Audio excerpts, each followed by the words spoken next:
as Director of the National Coordinating Center for Public Health Training within NNPHI. Ms.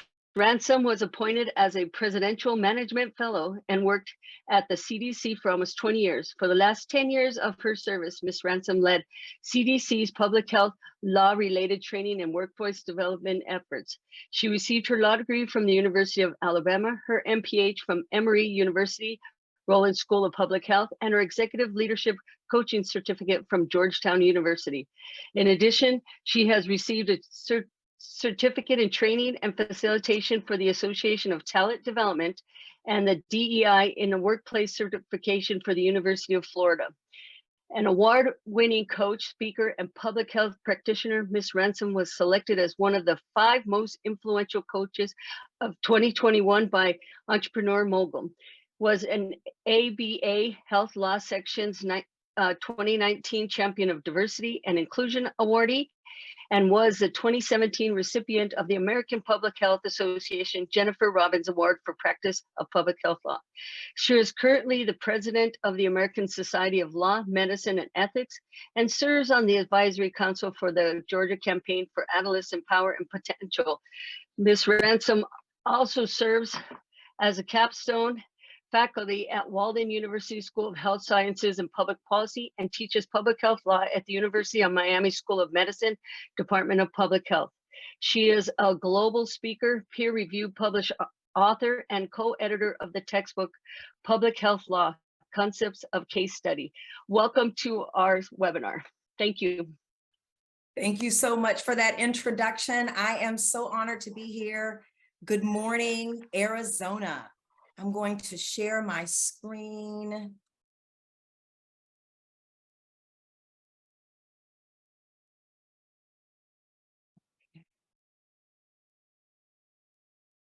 So good morning, everyone. I'm here to talk with you about the phenomenon of belonging. And I want to start by saying I'm no expert in oral health. I am the daughter of a dental hygienist, but I'm no expert in oral health. I am an expert in belonging. And so as I speak with you today, my hope is that you can think about how these principles and these stories that I'll tell apply to your work. And I hope we can talk about that toward the end of my time with you today. So I like to begin all of these conversations about belonging with my belonging story. And I remember so clearly being woken up on a Friday morning. We were living in a tiny trailer park right outside of Fort Polk, Louisiana. And I was confused because it was a school day, but rather than rush me through breakfast and rush me out the door to school, my mother sat me down between her legs and she began to do my hair. Now, typically she would do my hair on a Sunday, and that hairstyle was meant to be wrapped up and was meant to last all week long. And then she would do it again the next Sunday. And typically she'd be super chatty, Montrece, how was your week? What's 2 times 58? What are you learning? But on this day, she was noticeably quiet. Her hands, this perfect shade of chestnut brown, slightly trembling as she parted my hair down the middle. And then she brought me my Sunday dress, like the Sundiest of all Sunday dresses, all frilly and pink. And again, this was a Friday. So my little brain was super confused. But this was the day that we married Lewis Mack McNeil.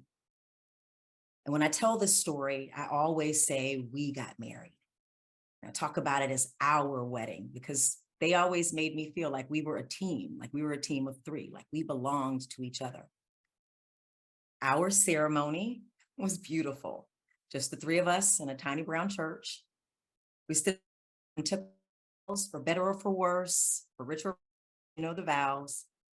And then we walked hand in hand out of the church to my mom's 1976 silver Pinto pony. As we drove home, I remember sitting in the back seat, buckling and unbuckling my black patent leather Mary Janes, looking at the noon daylight shining in on my mother, this beautiful 70s bouffant hairdo, really thinking about what just happened. I leaned my pigtailed head between the 2 seats and looked at Mac, this 6-foot tall man head literally almost reaching the roof of that tiny car.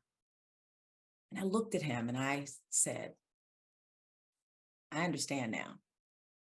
I can call you Dad now. That was the beginning of my belonging story. Within a year, Mac legally adopted me. About a year later, I got my first school yearbook. And you all may remember that feeling of getting that school yearbook and scrolling through the pages, trying to find your face and your name. And I remember doing that, going real fast through the pages, finding my face and my name. Below my photo, it said first name Montrece, last name Williams. And I remember a flood of disappointment coming over me, and I took out a huge Sharpie marker and I crossed it out. I was a McNeil. That was the name of the family that I belonged to. The yearbook, they just got it wrong. And that was my first lesson on belonging. A sense of belonging is something that you must create for yourself. Today, I serve as the director of the National Coordinating Center for Public Health Training within the National Network of Public Health Institutes. I'm a professor, as was mentioned, and I'm also a leadership coach and a DEI certified belonging strategist. And people are always like, Montrece, what the heck is a belonging strategist? Well, it really is about strategy. And when I work with my individual clients, my one-on-one coaching clients, my goal really is to remind them that anywhere they are called or aspire to be, they belong. Even if, like the yearbook, they get it wrong. And then I have to help them work through mindset and overcome limiting beliefs and build a plan to help them get there. When I work with leaders and organizations, I teach them belonging-based leadership principles that help them build team cohesion and unleash human potential. And before all of this, as was mentioned, I led public health law-related training and workforce development efforts at CDC for almost 20 years. And I started leaning into this belonging stuff because I learned we can do all the training, all the capacity building, all the competency development that we want to do. But if people do not feel supported, if they don't feel safe, if they don't feel secure, if they don't feel like their whole potential can be unleashed, they're not going to stay. Diversity, equity, inclusion asks, can we get them? Belonging is much more about keeping them. Can we keep them? We need our public health practitioners, our healthcare providers, our oral health practitioners, our partners across the spectrum to feel a sense of belonging in their work. They need to feel seen, appreciated, supported, and connected. Otherwise, none of the training that we do matters. Belonging is what unleashes human potential. And one definition of belonging is to be in the right and suitable place and to know it. And I want you to know that you belong here. You absolutely belong here. If no one has told you lately, you belong in this field. You certainly belong at this event. The entire planning team at the Arizona Health Coalition, Oral Health Coalition, have worked really hard to create a meaningful agenda, an event that is meant to inspire and motivate you and allow you to network and build connections and collaborations. They've let out the virtual red carpet for you. They've taken steps to create a welcoming environment. But you certainly also belong in this field, in the oral health field, no matter where you work, public or private sector.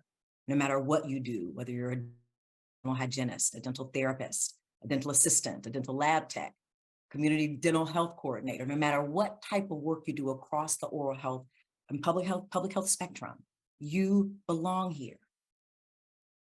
As the former dental hygienist, with much confidence that never before in recent history have your efforts been more needed and more relevant and more important if we're going to advance oral health and reduce oral health inequities in this country. We need your potential unleashed. We need your best thinking, your innovation, your perspectives, and your action. Especially right now, while we have the country's attention as it relates to health disparities and equities and the important role of public health. And oral health is public health. So yes, you belong here. But belonging is a two-way street. And a sense of belonging is something we must create for ourselves. It takes purpose and intention. So set an intention right now to be open-minded and expansive in your thinking, and to take inspired action on at least one thing that you learn while you're here this morning at this annual member meeting. This is one practical way that you can anchor your sense of belonging in this space and beyond. And we know belonging matters. It matters to the workforce. According to a recent Better Up study, it matters so much that belonging is really what allows us to see an increase in performance, a 56% increase in performance, a 50% drop in turnover risk, and a 70% reduction in absenteeism. Imagine if we saw that in the oral health workforce. We know that belonging leads to social and community connectedness and resilience. We know that belonging leads to community and self-advocacy. And there's studies that show that belonging is also related to ensuring communities act when it comes to being prepared for emergencies. Belonging is a predictor for vaccine hesitancy. And when it comes to belonging, a sense of psychological safety, connection, community has also proven to be relevant to advancing oral health outcomes. Now, what I want you to do as I talk about this word belonging, I want you to imagine a 6-foot-tall Black grandfather, bushy gray mustache, skin color, maybe the color of your coffee this morning with just a little bit of cream. Imagine he lives in a small rural area near you. For our purposes, we're going to call him James. Now, James has been skeptical about healthcare, including oral health, public health, and the government. His whole entire is just skeptical about these things. Based on what we know, rural populations, based like James's, he's likely to be low income, likely to have less dental insurance, and he's more likely to rely on Medicaid or Medicare. But growing up, James has heard stories about the U.S. Public Health Service syphilis experiment. He knows that in the field, we call it the Tuskegee syphilis experiment, but he knows that words matter, and he knows better. He likes to put the blame where it lies. He's heard stories of medical experimentation on enslaved people, and stories about the harvesting of Henrietta Lacks cancer cells for research without her knowledge or consent. He's heard these stories. And to be clear, James isn't ill-informed, and he's not prone to conspiracy theories. He says he just doesn't have the luxury of assuming that the government or the public health or the healthcare system really has his best interests at heart. James has the triple burden of being a Black man, an older adult, living in a rural area. And when it comes to the system in which we work, all of us, James did feel that he owns. And some of James's skepticism and his feelings are grounded in the facts of our country's history of discrimination and exploitation of Black Americans by the US government and the healthcare system. I mean, there's some validity there. Did you know that according to one study done in 2017, the US public health syphilis experiment embedded such a deep emotional impact, it left such a deep psychic scar that the distrust that it created among Black men in particular reduced life expectancy of Black males by more than a year. That psychic impact reduced their life expectancy by a year. And when it comes to oral health, a 2019 study found that dental visits were less common among those who reported the emotional of discrimination than those who did not. And that study, those who experienced the emotional impact of racial discrimination were 25% less likely to have visited the dentist in the past year than those without such an experience. The reality is that history weighs heavily here. If we want to address health equity, including oral health equity, we've got to be real about the gravitational pull that this history exerts. In ways, there's this inherited trauma, and it's obstructive to feelings of belonging. It's obstructive to feelings of psychological safety in this country. And at the root, that's what belonging is all about. How many of you remember Maslow's hierarchy of needs? Let me know in the chat or by way of show of hands.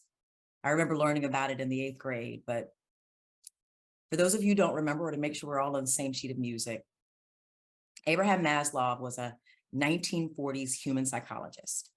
And he said that our needs as human beings, as folks belonging to the human race, fall into 5 tiers, and he arranged those tiers into a pyramid, as you can see on your screen. And he suggested that only after satisfying our needs at one tier can we then move on to the next. So at the bottom of Maslow's hierarchy of needs is the need for physiological well-being. So the basic need to eat, to hydrate, to get a good night's sleep. Once that need is satisfied, we can then to satisfying our need for safety or shelter. We then move on to what he calls the higher order need of belonging. According to Maslow, this need to belong is so basic to our humanity that we have to satisfy that need before we can fully develop our self-esteem and confidence.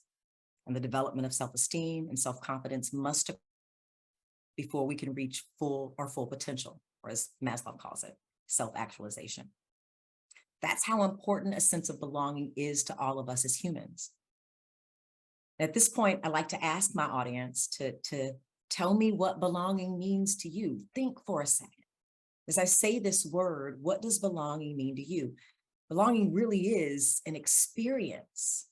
And in many instances, what may make one person or group of people feel that they belong may make a total other group feel that they're being othered or excluded. But there's some central themes come with belonging. And I'd love for you to share in the chat. Let me know in the chat, what does belonging mean to you? And as you share in the chat, write it down. We're going to come back to it. But what comes up for you? Let us know. When I ask this question, I usually get answers like acceptance. Belonging feels like home, or respect, peace, feeling valued, appreciated, seen. But sometimes, let me check the chat, see if I'm getting it here. Authentic, full acceptance, comfort. Sometimes when I ask a question, I get fitting in, that belonging feels like fitting in. And I want to be clear here that belonging is not about fitting in. It's been said that to fit in, I have to be like you. But when I belong, I get to be more of who I am innately. Belonging is being accepted. Fitting in is being accepted for being like them, but belonging is being accepted for who you are authentically. Fitting in is conditional on you being like everyone else. At its most basic level, belonging is the psychological safety that allows us to be all of who we are. I read an article at the height of the pandemic by Korean American actor John Cho of the Harold and Kumar franchise. You may recognize him. In that article, he talked about the slew of hate that he and other Asian Americans faced in the wake of the COVID-19 pandemic. He also talked about how growing up, his mother made him and his brother watch hours and hours of television, all toward a goal of making sure that he learned to speak and talk and act like a real American. His mother's hope was that his race, his ethnicity, his background wouldn't be an issue for him. She hoped that once they became American enough, that they would feel a sense of belonging as an American. And he goes on in the article to say that their family felt glimmers of that hope come to fruition when he became an actor, probably because of all that TV watching that his mom made him do, right? He said that he became famous. Doors that were previously closed to him were open. Strangers were kinder. He felt accepted.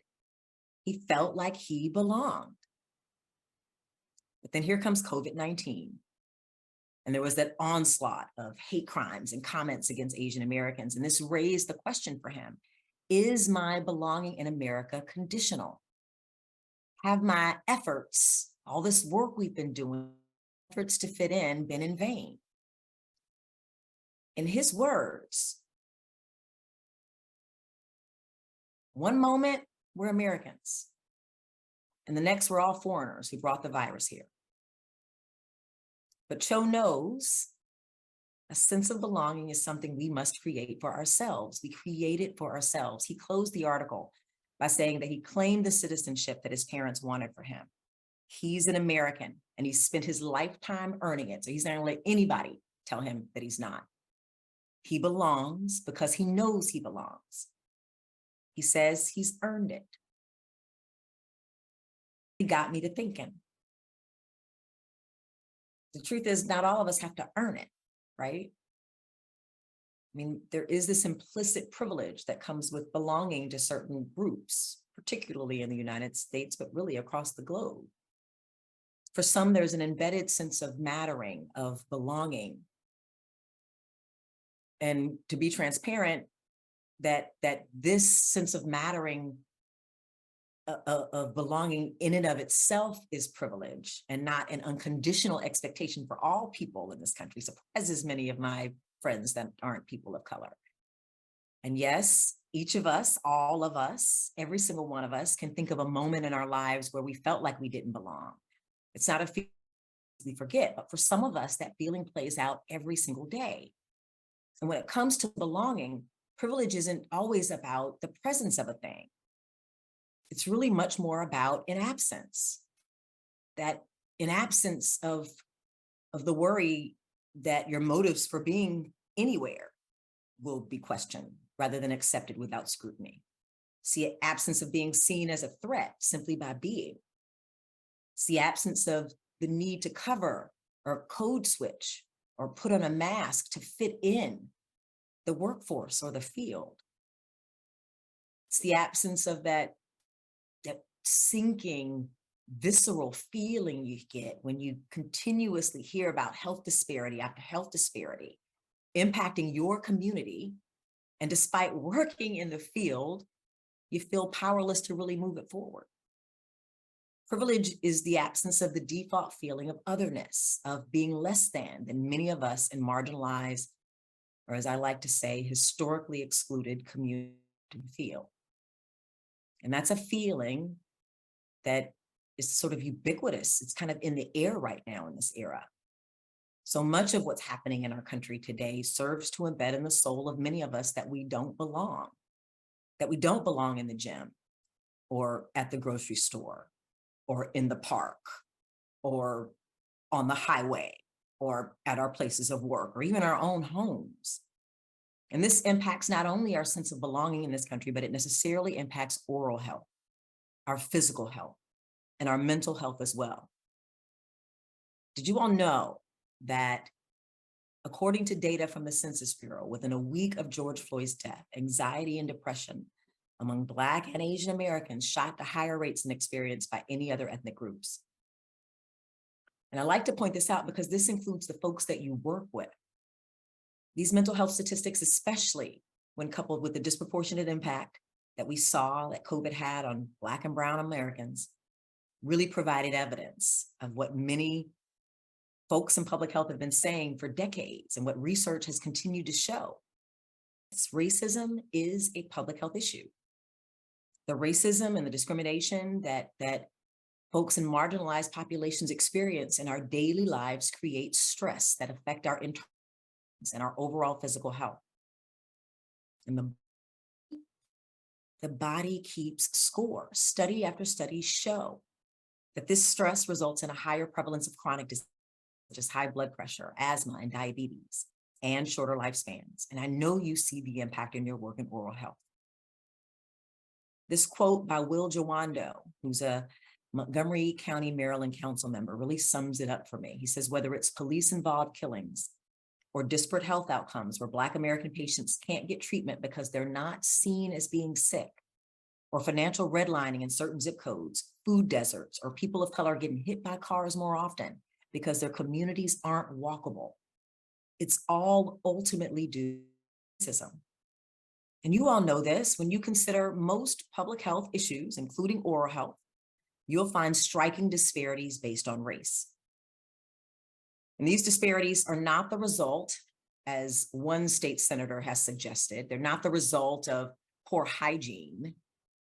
They are the result of deep-seated structural and systemic racism that exists across all segments of our society, from our courthouses to our hospitals, to our schools, to our workplaces, to our public health departments, to our local, state, and federal governments, to our oral health spaces across the spectrum. The body keeps score. There's certainly high rates of poverty, unemployment, poor housing, toxic environmental exposures, less access to quality care, all of the social determinants of health. Certainly, these all contribute significantly to health disparities, but whether we like it or not, the reality is that our system, our healthcare system, our legal system, our educational system, our oral health system, they're all staffed by human beings. Individuals who are subject to all of the various social constructs and beliefs. But some of us human beings, whether we believe it or not, are in positions of authority with the power to exert influence on another individual's experiences and outcomes in ways that can be profound and long-lasting, even generational. I want to tell you a story to kind of help capture all of this. And I want it to be a case study. So I want you to imagine with me for a moment that you live in an unincorporated community just outside a small city in the Appalachia region. The community that you live in this case study, is located in a small city called Zanesville, Ohio.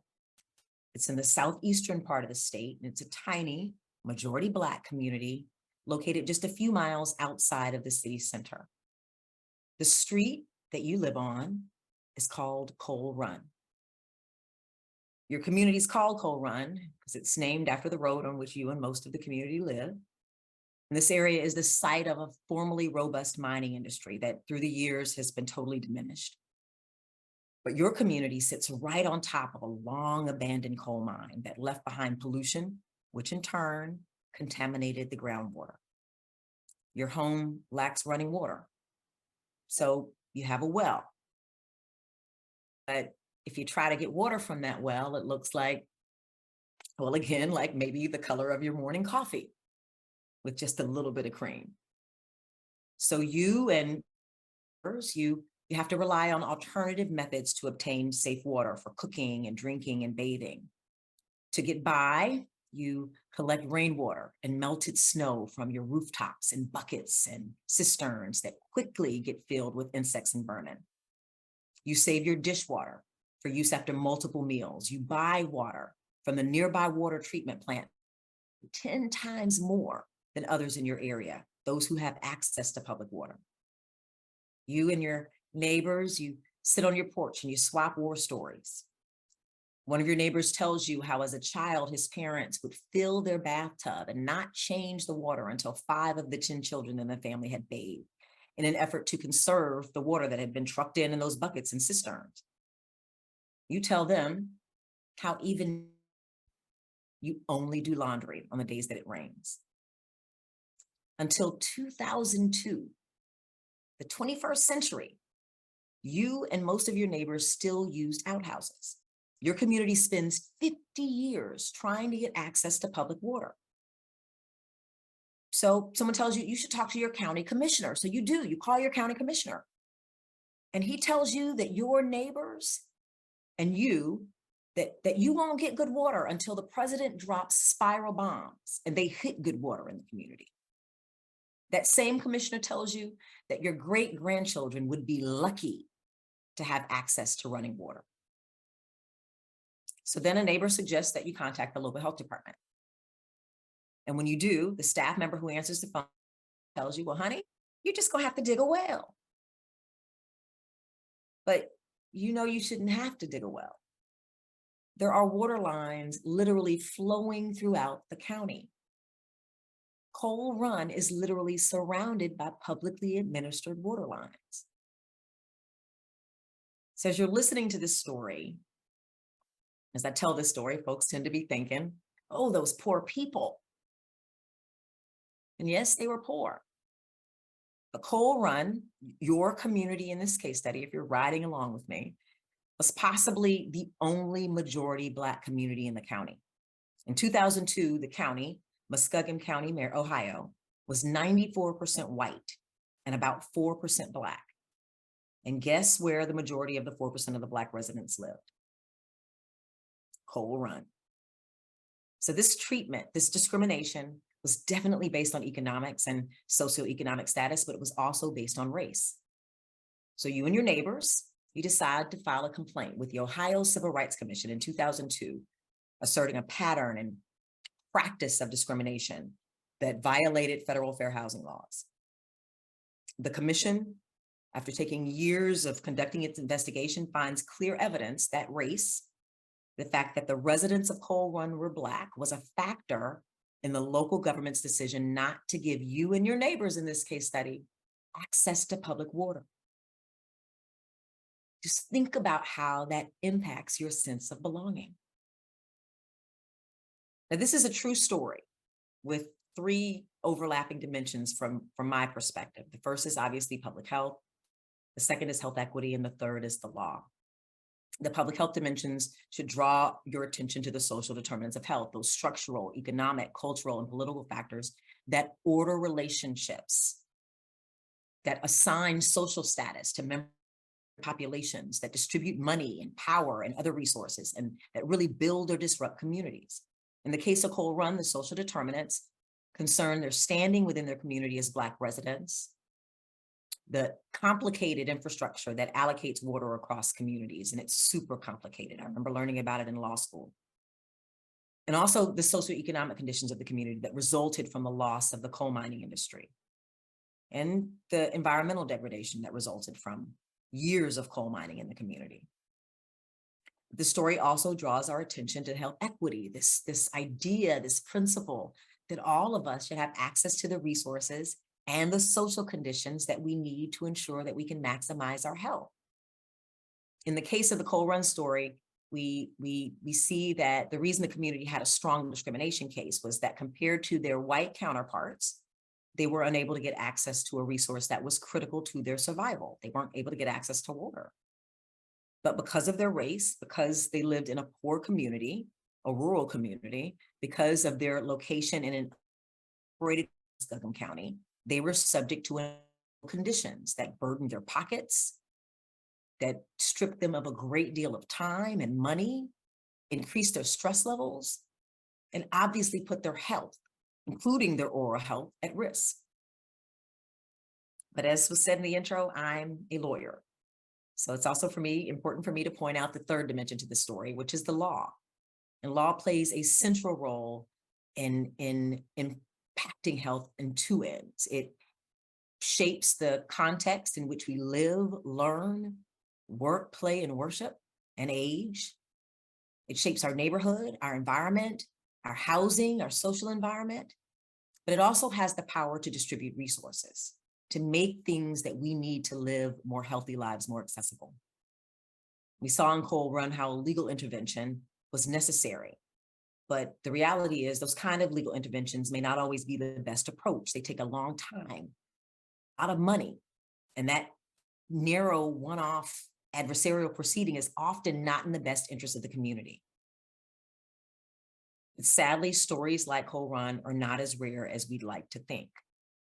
In Georgia, there's Sapelo Island, a 7-mile stretch of sandy Atlantic coastline with sandy brown dirt roads, huge, beautiful oak trees and celestial pine trees, where the scent of white magnolias filled the air. Can you smell them?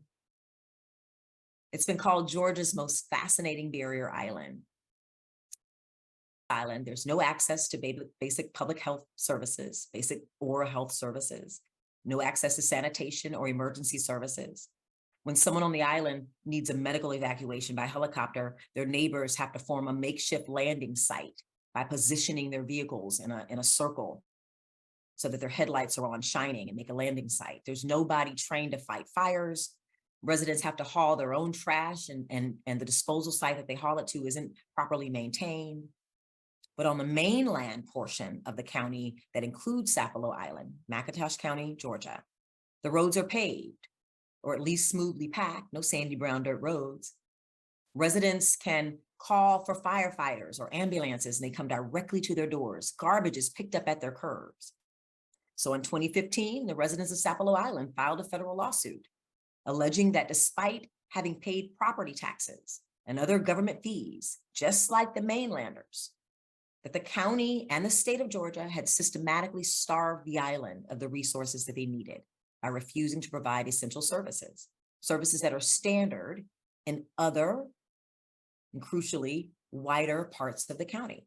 On Sapelo, they charged the absence of core services possible for the residents to thrive. The state settled its portion of the case in 2020, so this is new. And McIntosh County settled in 2021. And what I want to point out here is while the specifics of what happened in Coal Run and on Sapelo Island are unique, the patterns are not. Public services, including oral health services, are provided in unequal ways across the country. And this discrimination and racism not only impact health and health outcomes, but they are also obstructive to feelings of belonging. I want to share an old African proverb. It says, "The child that is not embraced by the village will burn it down to feel its warmth." And as you hear that, as you read that, I'm curious, what comes to mind to you? What do you see? What do you visualize as you read that proverb? Let me know in the chat what comes up for you.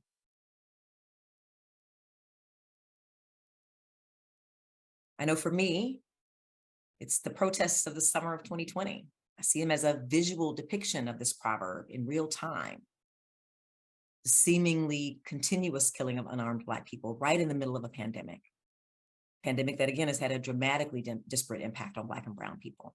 And it served as a reminder, this proverb serves as a reminder to me that belonging in this country is often based on conditions sometimes outside of our control. Conditions which were applied at best arbitrarily and at worst, as we saw in Sapelo and Coal Run, with the intent to exclude. And these events remind many of us that far too often we don't feel the warmth of the laws and the legal protections outlined in our country's founding documents. And they signaled that our health and our lives and our existence depends on foundational, sustainable change. Not just on the systemic level as we think it through, but as on the community level, on the individual level. If we want to see change in the health equity gap, the status quo won't work. Action is absolutely needed by all of us to reverse hundreds of years of what's been built into the system, into the core of our country. So, according to a 2020 piece entitled "Oral Health Equity Cannot Be Achieved Without Racial Equity," Black, American Indian, Alaska Native populations continue to bear a disproportionate burden of oral diseases. The workforce doesn't reflect the racial demographics of the country, and policy decisions about oral health still seem to center on the financial interests of some providers, but not the communities at highest risk for oral health complications. We still need policies to move the United States from its status quo. Oral health equity requires attention to racial equity. When I saw this quote, it stood out to me as relevant to this conversation. But it's important for me to point out that we have to start at home. This means recognizing that we can't effectively address health disparities or cultivate cultures of belonging among the communities we serve if we don't center and cultivate a culture of belonging among the workforce. We have to start at home. If we want to see a reduction in oral health disparities, we need to first center and model belonging in our oral health workplaces, from our solo and group practices, to academic settings, to commercially owned clinics, to community clinics and hospitals and federal, state, and local government settings. Cultures of psychological safety, cultures of belonging need to be cultivated across oral health settings. Cultures where our workforce feels accepted and comfortable speaking their minds and sharing their lived experiences, and comfortable being candid in their interactions with colleagues. Cultures of belonging. I like to use the sailboat analogy as a transition. So think about it as a sailboat. So the hull of a boat forms the foundation of a sailboat. Without it, footing. There's no base. And the sails are used to power the sailboat. And the rudder is what guides it in the right direction. It keeps it on the right course, the destination or the goal. Similarly, diversity forms the foundation of this belonging work that I'm talking about. Diversity is really just the presence of different things. We have diversity in our households. We have diversity everywhere we go. It's just the presence of things that are different from one another. In the workplace, we see it expressed in different ways, maybe through different races, different ethnicities, languages, religion, ages, disabilities, sexual orientations, gender identities, socioeconomic status. The list goes on, right? Visible and invisible diversity. Going back to the sailboat analogy, the rudder guides and changes its direction. Inclusion and equity are action focused, and they should guide all we do. I think we can all agree that including diverse people is not enough, but when we're intentional about inclusion, intentional about equity, those efforts can steer us in a more equitable direction. But just like the sail powers the sailboat, it is belonging that brings our diversity, equity, and inclusion work forward. It takes all of us to create a culture of belonging. So I think about it, just like a boat needs a captain and a deck crew and maintenance workers and a DJ and a cruise director, because the only boats I'm really familiar with are cruises. It takes an all hands on deck approach to build a culture of belonging. It takes all of us. And belonging-based leadership, which is what I want to turn to next, is about sparking change and being a creator of belonging from where you are. Because the reality is, a sense of belonging is something we must create for ourselves. We are absolutely better together. So in my last few minutes with you, I want to share a quick tool that I've come up with, an acronym. I worked for the government for years, love an acronym. And it's an introduction to the belonging-based leadership SPARK model to help you cultivate cultures of belonging, be a creator of belonging from wherever you sit, in your workplaces, in the communities you serve, in all of your shared spaces, and to lead through the lens of belonging. So the S in the SPARK model is about making space for authenticity. To be authentic means you are truly showing up as yourself. According to scientists, we do our best work when our self-expression is in alignment with our internal sense of self, when we can be more of ourselves at work.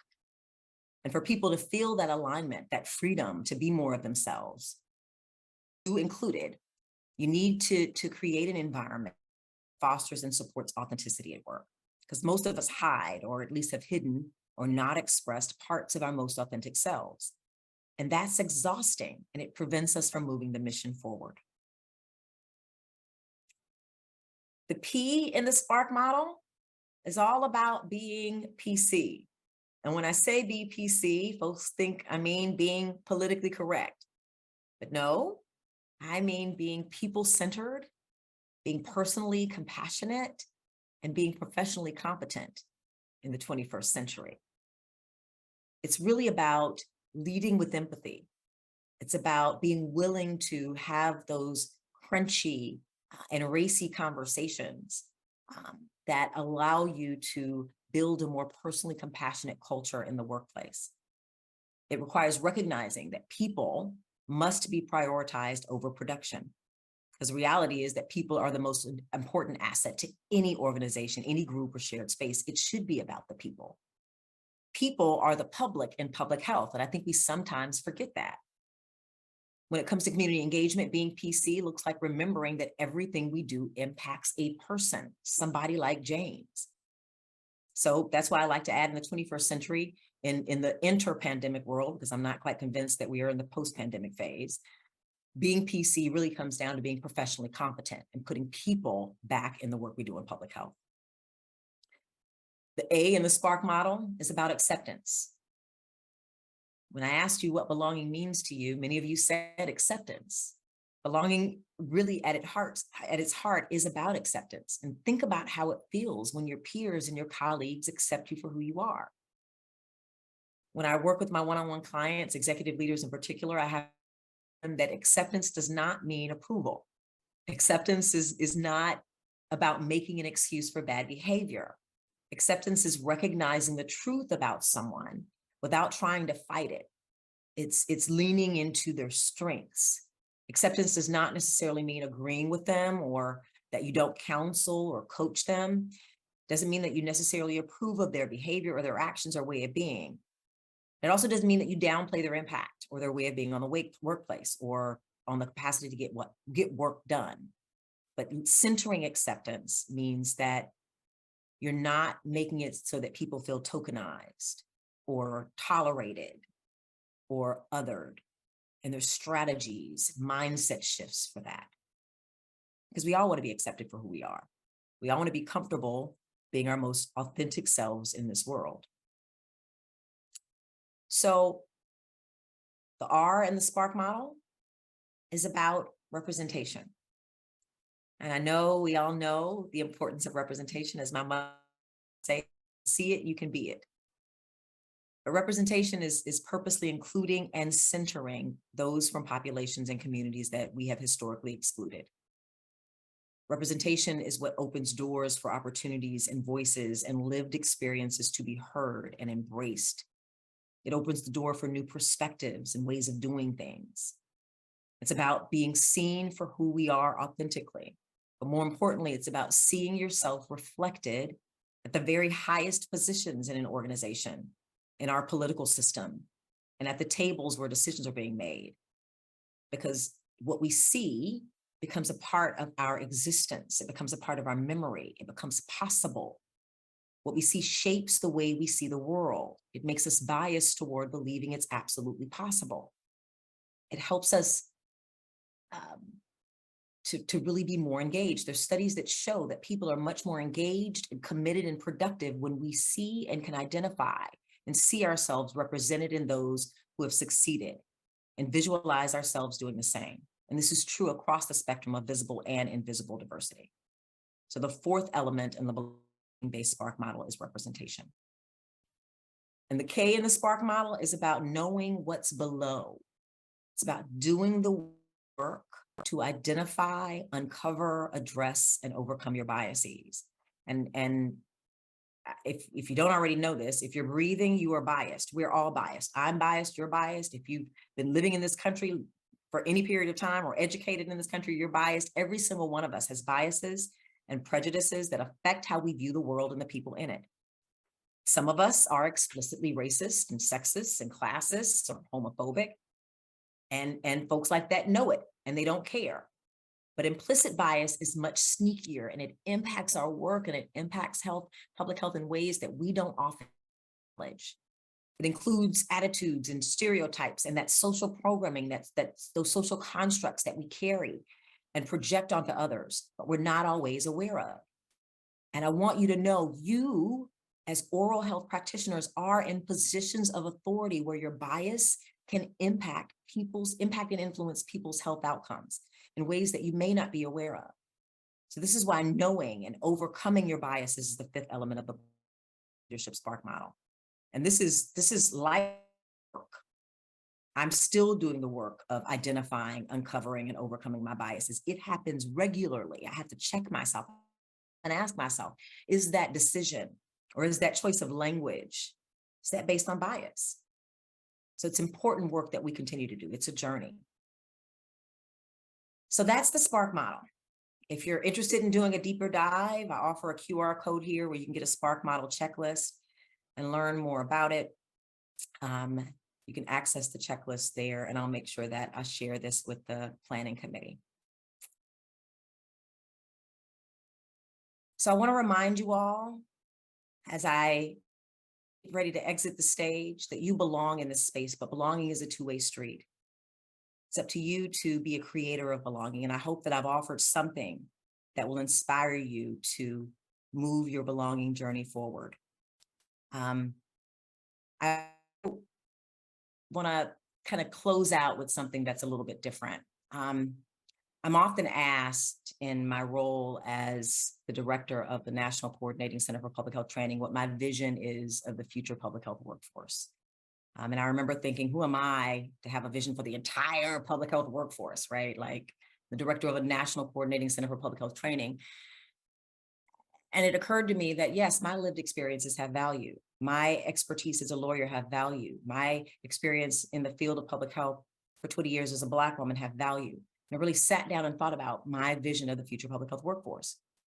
And first, I see a workforce that can work across disciplines and sectors to address the social determinants of health, including law and policy.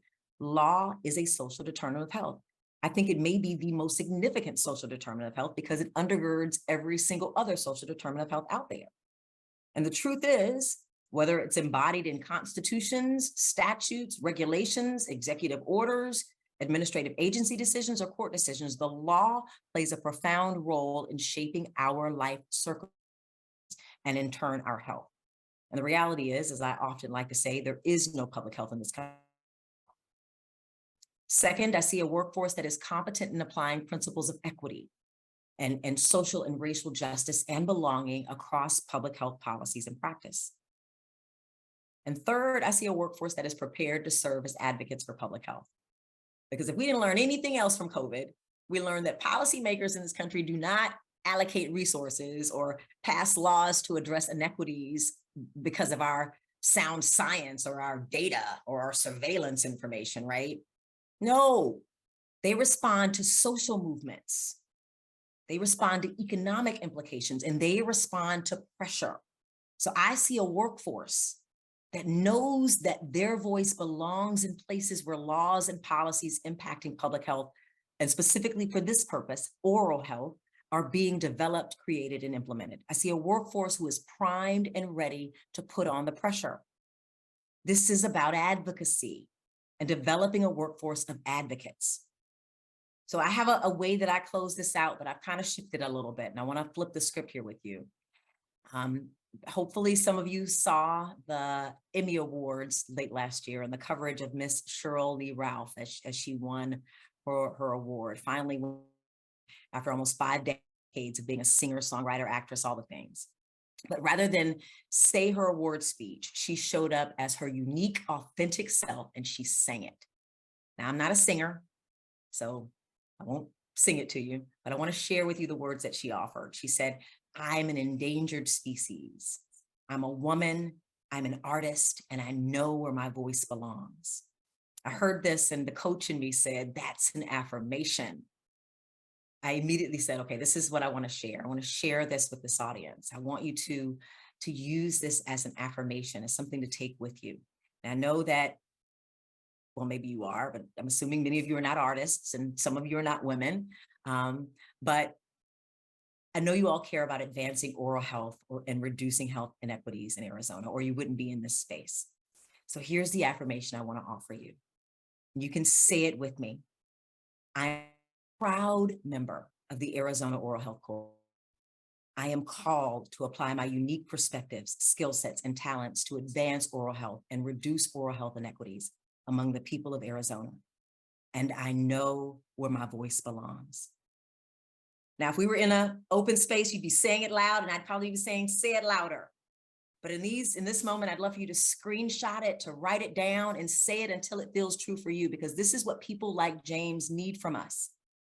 This is expecting from us, what they need from us to reduce oral health inequities. In the meantime, James says he's just going to wait, mind his P's and Q's. And whether he knows it or not, one of the things he's waiting for is for us to come together, to use our diverse skill sets, our diverse background, our resources to find innovative ways to leverage policy to ensure no one gets left behind. We are better together. Human connection mountains at the most basic level, that's what belonging is all about. And if we come together, just like me, my mom, and my dad, we can bring our vision of a healthier future, of healthier Arizonans to life.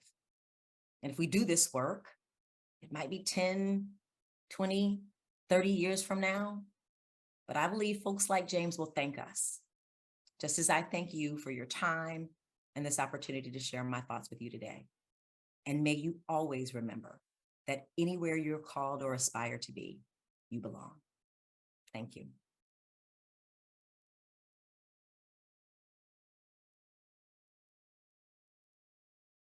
Thank you so much, Montrece. That was a very, very inspiring and incredible keynote. I think your message really, really sets the tone for the rest of the conversations that we're about to have, the panels that are about to follow. In just a couple minutes here, we're going to move into our advocacy panel. We've got 2 minutes until that starts. We want to run to the bathroom or something, but we'll be starting here at 9:30 with our advocacy panel. And I will be introducing our wonderful moderator for that panel. But first, I just wanted to remind you all that we will not be having a formal Q&A. These panels, as Tammy mentioned at the beginning, are 45 minutes long. We're sort of going, back to back with advocacy, then medical dental integration, then an AZOHC update, and then workforce and some presentations at the end. So we won't have time for a formal Q&A, but we do want to have a robust conversation in the chat. I loved what I was seeing in the chat while Montrece's keynote was going on. So continue that discussion in the chat, talk to each other, answer each other. If you do have questions about something a panelist has said, other panelists or AZOHC team will try to answer. And if there is something that we can't get to, we will follow up with panelists after the webinar and get those answers out to you.